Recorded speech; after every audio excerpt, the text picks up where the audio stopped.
ये है कि यहाँ पे खासा के चाहने वाले यहाँ पे मौजूद हैं। देखते हैं ट्रैफिक के से तो ऐसे लग रहा है कि यहाँ पे पीटीआई की काफ़ी बड़ी तादाद मौजूद है।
फेवरेट है ये स्मार्ट पार्क है।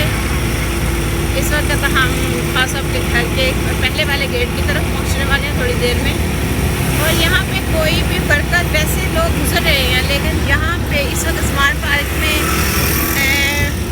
लोग नज़र नहीं आ रहे। कुछ बाइक्स नज़र आई हैं जो कि पुलिस की हैं। इस जगह पुलिस ने वो गेट को बंद किया हुआ है और यहाँ पे कारकुन नहीं पहुँचे हैं। पहुँचे भी होंगे तो नज़र नहीं आई। ये खान साहब के घर के रास्ता है और ये है खान साहब के घर को जाने वाला दूसरा गेट है, जहाँ पे ज़्यादा हजूम हुआ करता था, जहाँ कैंप लगे होते थे। यहाँ भी पुलिस ने भारी तादाद में अपनी गाड़ियाँ खड़ी करके इस रास्ते को बंद किया हुआ है।